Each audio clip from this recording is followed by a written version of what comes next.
Olá, graça e paz, tudo bem? Você normalmente é uma pessoa alegre? Normalmente você se sente alegre ainda que as circunstâncias, situações, elas estejam desfavoráveis? Você continua tendo alegria, mesmo quando algo ruim acontece próximo a você ou com você? Fica comigo até o final, porque esse é o tema do nosso estudo de hoje.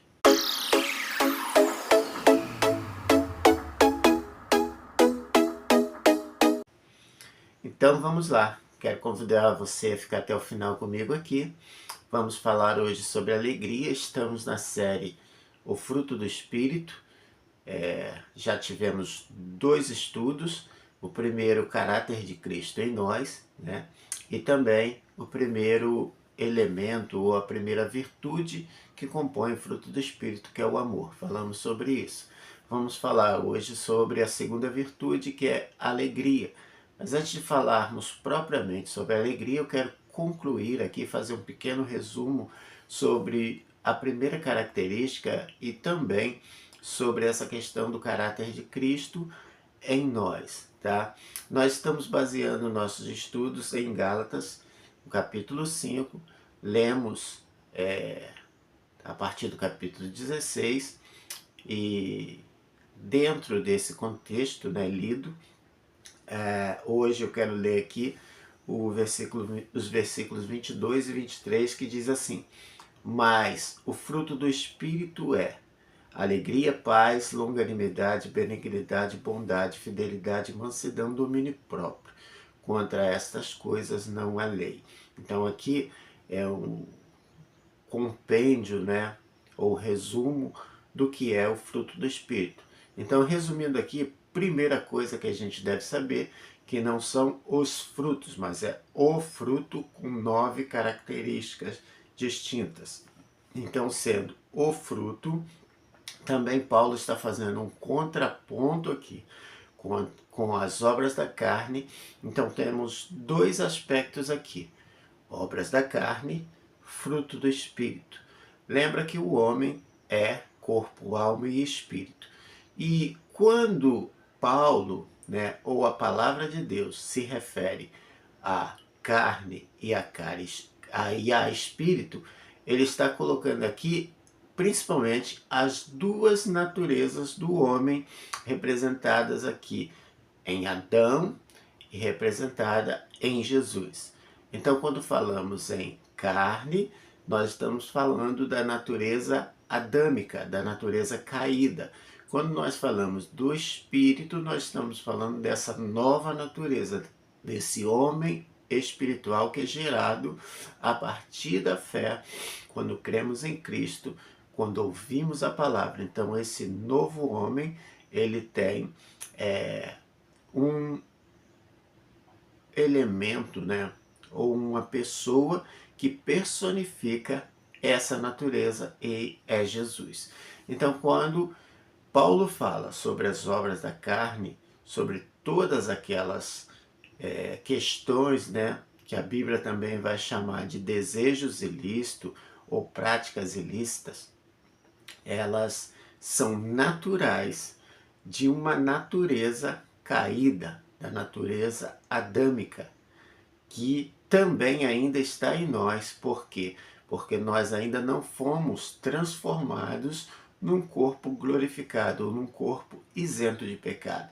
Então, quando esse homem, novo homem, que crê em Cristo, ele ainda tem as 2 naturezas em si.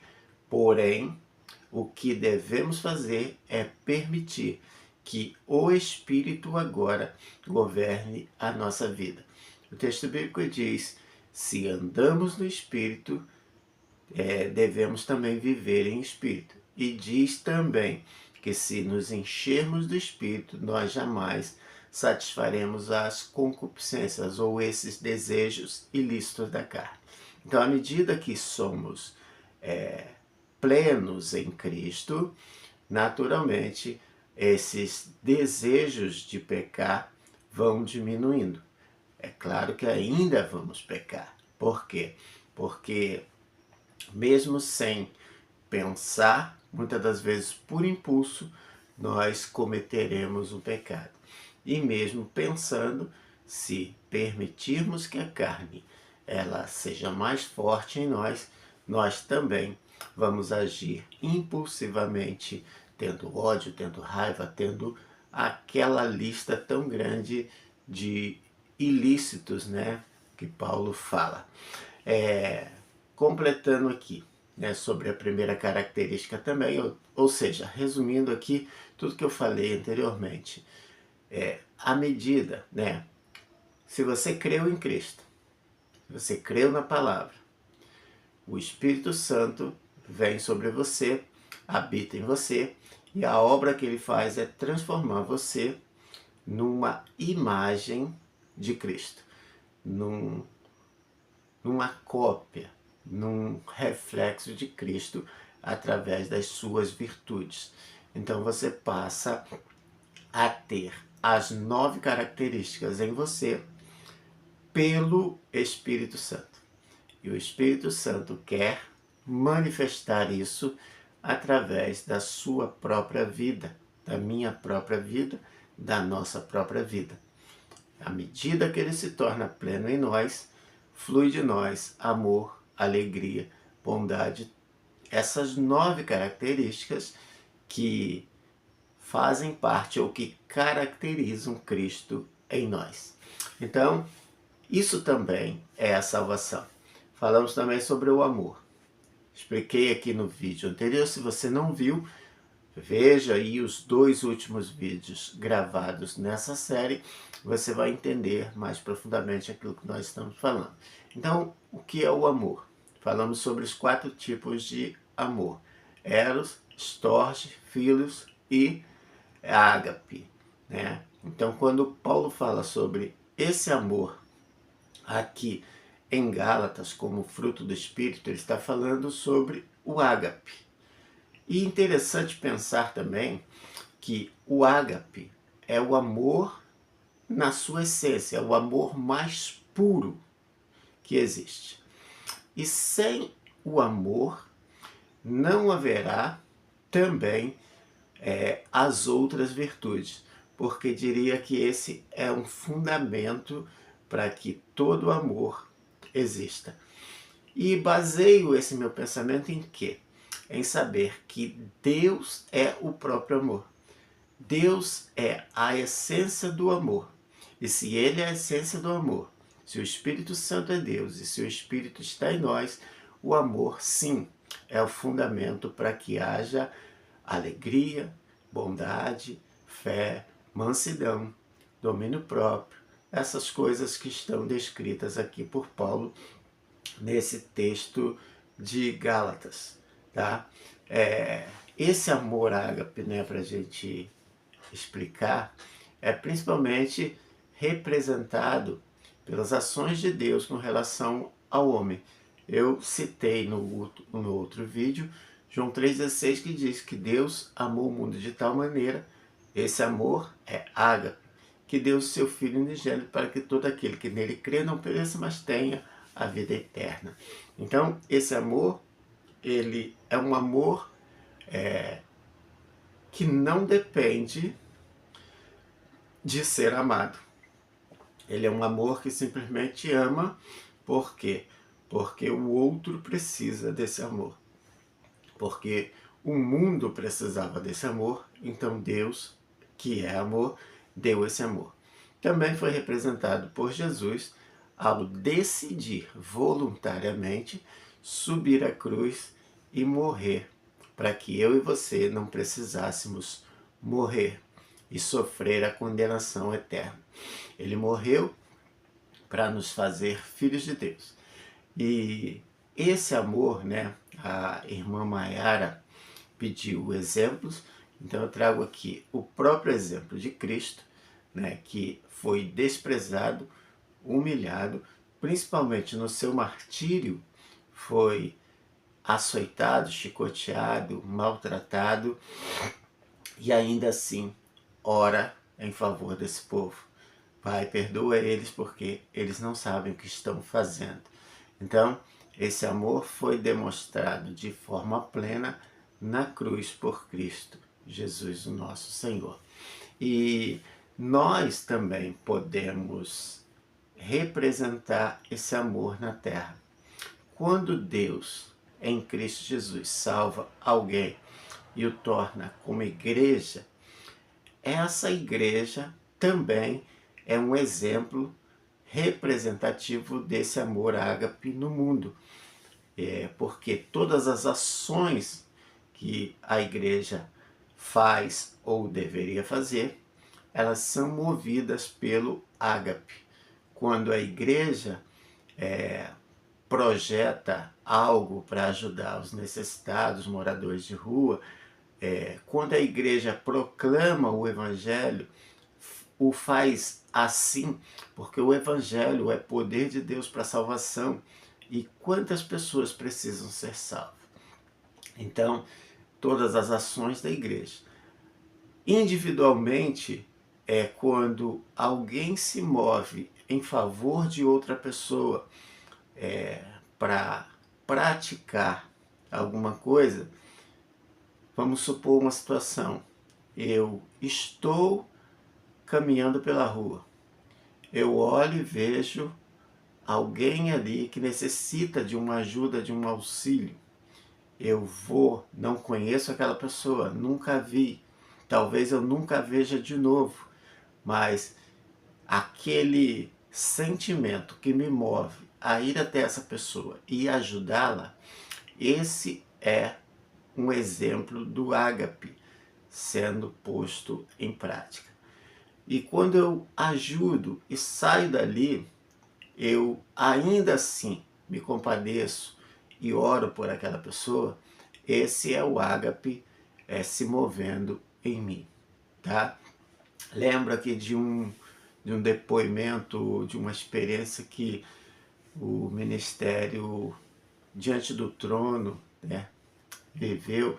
Eles contam que eles foram fazer uma viagem missionária numa cidade muito pobre, e naquele lugar tinha 7 anos que não chovia. Era um lugar que tinha uma seca, uma miséria muito grande, e eles foram, levaram doações, cesta básica, roupa, e ficaram um mês naquela cidade. E a Ana Paula Valadão, ela conta que quando eles estavam para vir embora, eles começaram a orar. Eles começaram a orar pedindo a Deus, né, uma resposta, um socorro para aquela cidade. Falou que eles terminaram a sua viagem missionária, voltaram, mas continuaram orando por aquele lugar. E depois de um tempo eles receberam ligações daquele lugar, de pessoas que eles conheceram lá, para que eles voltassem lá e vissem o que Deus tinha feito. E eles voltaram para ver, e Deus tinha feito chover naquele lugar. Então, haviam plantações, rios, né, que estavam secos, voltaram a correr, e ela até mostra, né, uma filmagem dela mergulhando num lago, tomando banho num lago. Isso foi o ágape que moveu essa igreja não somente a ajudar naquela hora, mas também a continuar orando. E hoje, né, nós falamos da segunda característica, que é a alegria. Que tipo de alegria? Eu fiz a pergunta, você é alegre? Você continua alegre mesmo em circunstâncias adversas? Essa alegria, como a conhecemos, ela é uma alegria circunstancial. A alegria que nós conhecemos, ela é uma alegria da carne. E tudo que é da carne, ela é temporária. Todas as coisas naturais são temporárias, essencialmente. As coisas espirituais normalmente são eternas. Elas perduram para sempre. O que Deus faz é eterno. Assim como a alegria. A alegria também, essencialmente, faz parte de Deus. E Deus, sendo eterno, essa alegria, como fruto do Espírito, ela também se manifesta em nós de uma forma plena e eterna. Por quê? Assim como o amor não espera uma recompensa para ser manifestado, a alegria também não espera uma circunstância para ser e existir. A alegria em Cristo, ou a alegria que faz parte de Cristo e se manifesta em nós, é uma alegria que normalmente alguém que a sente não sabe como explicar. Por que você é alegre? E muitas das vezes vai se olhar a vida daquela pessoa procurando motivos de alegria e não se acha. Tem pessoas que estão manifestando a alegria do Espírito e elas estão no leito de hospital. Tem pessoas que estão manifestando a alegria e são pessoas que não têm tantos recursos. Às vezes não tem uma casa, não tem um carro, às vezes não tem roupas de marca, não tem dinheiro no banco, mas você olha aquela pessoa e ela é uma pessoa alegre, essencialmente. Você olha no olho dessa pessoa e você consegue ver esse brilho, esse semblante alegre. Isso é o que? A alegria do Senhor. E a Bíblia diz que a alegria do Senhor é a nossa força. É o que nos dá força, nos motiva, nos coloca de pé. A Bíblia também fala em Jó que na presença do Senhor até a tristeza salta de alegria. A Bíblia também nos diz que o Senhor transforma choro em riso, transforma tristeza em alegria. Ou seja, não há a mínima possibilidade de ser cheio do Espírito Santo ou de estar na presença de Deus de uma forma plena e sensível e você não está alegre. Não há como, porque a presença do Senhor ela dissipa a tristeza. Ela faz com que você, com que eu, com que qualquer pessoa que esteja na presença dele ou que esteja cheia do Espírito, essa pessoa sinta essa alegria. E a gente pode pensar também que essa alegria buscar, né, um motivo para essa alegria. A gente vai ver o salmista nos trazendo algo muito importante. Quando ele ora a Deus pedindo a alegria, Salmo 51, ele diz: Senhor, torna-me dar a alegria da tua salvação. E a salvação, né, já conceituamos aqui, que é basicamente a presença de Deus em nós, que nos faz sentir isso. Isso também está correlacionado com salvação. Por isso, o salmista, depois de ter pecado, de ter sido confrontado com o seu pecado, ele sentiu tristeza. E agora ele ora a Deus: Senhor, torna-me dar a alegria da tua salvação. Então, para um salvo, a alegria, ela está ligada diretamente à sua salvação. Alguém que é salvo, que tem Cristo em si, a alegria dele não depende de circunstâncias favoráveis para existir. Ela existe porque essa pessoa, ela não é mais inimiga de Deus. Agora ela é filha de Deus, é filho de Deus e por isso ela é alegre.